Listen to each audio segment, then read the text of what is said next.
I am a fan of the Marvel Cinematic Universe, and I feel like I should preface this video by saying that, because this is not going to be a video where I just hammer on the MCU for a while and then call it a day. And in fact, I've been a fan of Marvel Comics since I was a little kid. X-Men the Animated Series is really what got me into it all, and I picked up their comic books and have been reading ever since. But as much as I love Marvel Comics, and as much as I love the Marvel Cinematic Universe, I did not love Phase 4. And so in this video, what I want to do is I want to talk about where I think Phase 4 went wrong, and I want to talk about what they could do, not so much to fix it, since it's already done, but what they can do in the future of the MCU to make sure they don't run into this problem again.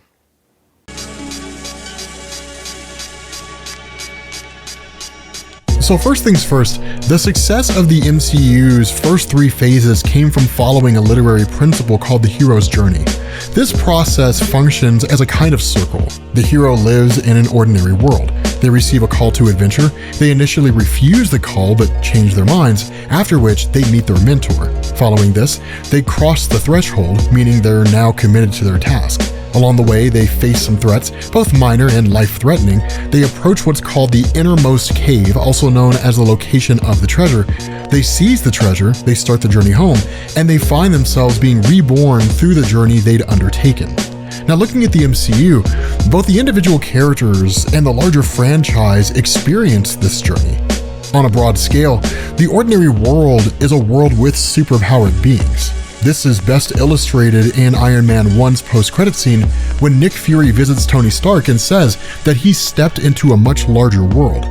The same can be said when Captain America wakes up after 70 years, when Black Widow brings Mark Ruffalo's Hulk back to the field, or when Thor cannot lift his hammer. Now, the call to adventure is, of course, Nick Fury's Avengers Initiative, and the refusal of the call is best highlighted when Mark Ruffalo questions whether or not the Avengers can even function as a team in the first Avengers film. Now, meeting their mentor doesn't really happen in the traditional sense, because there's no giant training montage where the group is taught to fight in a conventional way. Instead, this is found more through Captain America's wisdom, Thor becoming more humble, Wanda seeing Ultron for who he is, and stuff like that. The Avengers kind of become their own mentors, if we're being honest, although I guess a case could be made here for Phil Coulson, although I always felt like he was more of a mascot than a mentor. Now, the threats they face come from within and without, and they range from Loki's initial invasion in Avengers 1, Iron Man and Banner secretly creating Ultron in Avengers 2, Bucky Barnes being blamed for the death of T'Chaka in Captain America Civil War, or Eric Killmonger trying to start a race war in Black Panther 1.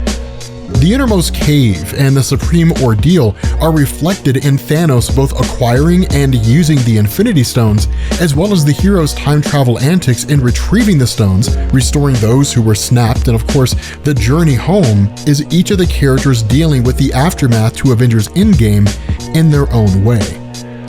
But the ability to follow this story on both the individual and macro level, that's what kept us coming back. We wanted to see the world through Captain America's eyes, 70 years removed from the life he'd known. Would he be able to make it in the modern age? We wanted to experience new places like Wakanda, and we were able to identify with Wanda's pain from losing the things that mattered most to her, because at some point in our lives, we've all been down that road before.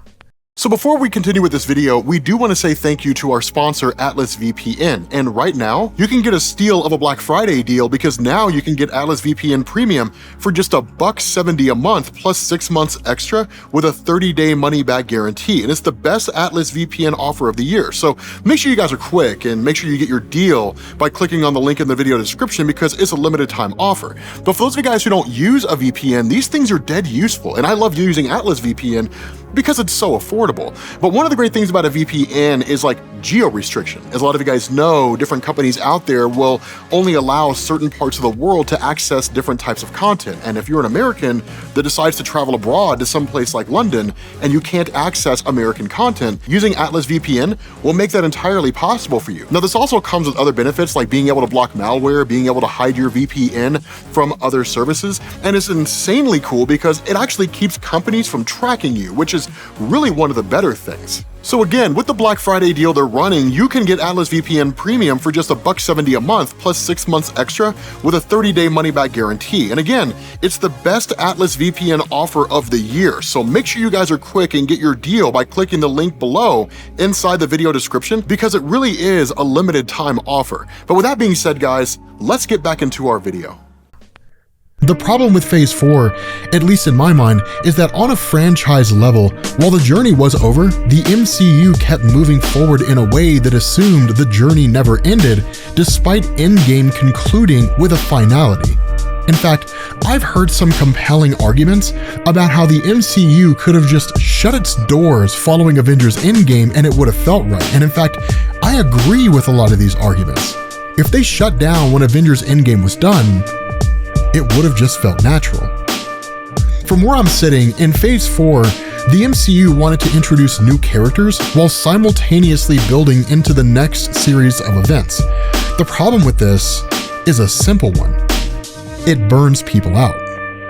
Leaving out the hero's journey analysis, the simplicity of Phases 1 through 3 was that on a loose level, Phase 1 gave us the good guy facing a villain with similar powers. Phase 2 had the hero facing a villain from their past, and Phase 3 had the hero facing an arch nemesis. Now, there are some exceptions to this since origin films were spread throughout all 3 phases, but the overall franchise was easy to follow.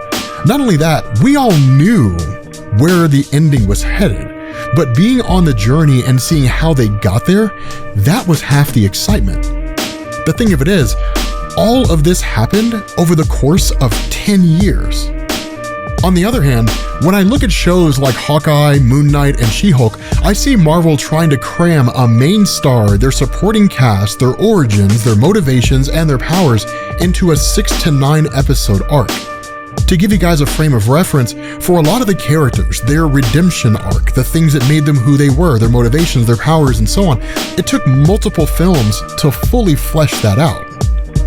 Films like Eternals seem to focus more on the cinematic and serious tone of a superhero film, which is not a terrible thing, but it did this while having very little substance, which is a problem. And other projects like Loki, Spider-Man No Way Home, and Doctor Strange 2 were trying to move the franchise forward. It just feels like too much. And in some cases, it felt like quantity over quality. Now, all that being said, since I'm not Reddit or Twitter, I don't want to just complain about a problem. Right? I want to offer a solution to that problem. And so about halfway through Phase 4, I started thinking about this. People often ask how the MCU could top Avengers Endgame, but honestly, I think that's the wrong question to ask. The question should not be how do we top Avengers Endgame? The question should be how do we restart this journey and get back to the feeling that came with Avengers Endgame? Now, keeping this relatively short, I know this is going to be controversial, and I'm sure some people are going to disagree with it, but I would not have made any of the projects that we got in Phase 4, although I guess that's a little bit of an overstatement. Loki, Spider-Man No Way Home, and Doctor Strange 2, I would have pushed back to Phase 5, with Loki being the official start of the multiverse saga. Everything else gets the axe. Instead, I would have launched 2 shows in Phase 4, Marvel 2-in-1, and Marvel Spotlight. Now, Marvel 2-in-1 was a title that Marvel used back in the 1970s, and technically it was a team-up comic, but we wouldn't really be doing any team-up stories. Instead, it would be a mini-series that would run for 1 month with a different episode each week, and each episode would be 30 minutes long with 2 15-minute segments. Segment 1 would introduce a character, and Segment 2 would do the same. To give you some perspective on what this would look like, imagine the scenes from Werewolf by Night after they capture Jack Russell and then put him in a cage. Everybody comes in with torches, talking about how they hunt down and kill monsters. Eventually Jack escapes, kills pretty much everybody, and then takes off into the woods. Roll credits. Another segment would introduce She-Hulk in a similar fashion. Following this, I would just sit back and watch. The characters that people talk about the most would continue to make appearances in the MCU. The others wouldn't. Now, maybe these appearances would come in the form of a movie cameo or a cameo in another show, but the purpose of the series would be to introduce a new character in such a way that it's both easy to follow, but teases just enough to make the audience want more. Now, moving beyond this, if Marvel 2-in-1 gives us some fresh faces, what's the point of Marvel Spotlight? Well, the reality here is that Marvel Spotlight would wrap up the plot threads and answer some of our burning questions from the projects that we've gotten so far, in this instance, phases 1 through 3. What did Steve Rogers' life with Peggy Carter look like? Did he tell her Hydra was secretly replacing S.H.I.E.L.D.? Did they have kids? Did he meet Captain Britain Brian Braddock? Find out in Marvel Spotlight, Captain America. What did Bruce Banner see in Avengers 2 Age of Ultron when Scarlet Witch messed with his mind? Find out in Marvel Spotlight The Incredible Hulk.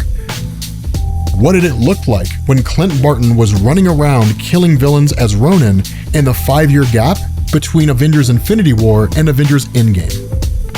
Find out in Marvel Spotlight Hawkeye. Now, I chose this route for a simple reason. If we treat the MCU like a relationship, and as anybody who's been around the block a few times would tell you, you have to have something or a series of things that give you a life outside of your relationship. This does two things. It helps you maintain your sense of self, but it also gives you a chance to miss each other.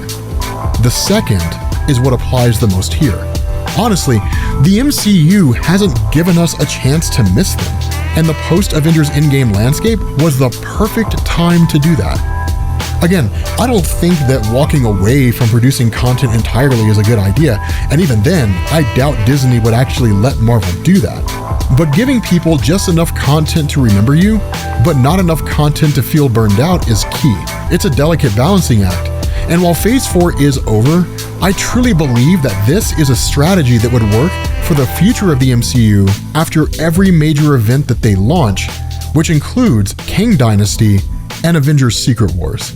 So what I want to know from you guys is, what do you think of this plan? Is it one that you agree with? Is it one that you think would work? Or do you think it's just crazy and madness? Let me know down in the comments, and I will catch you all later.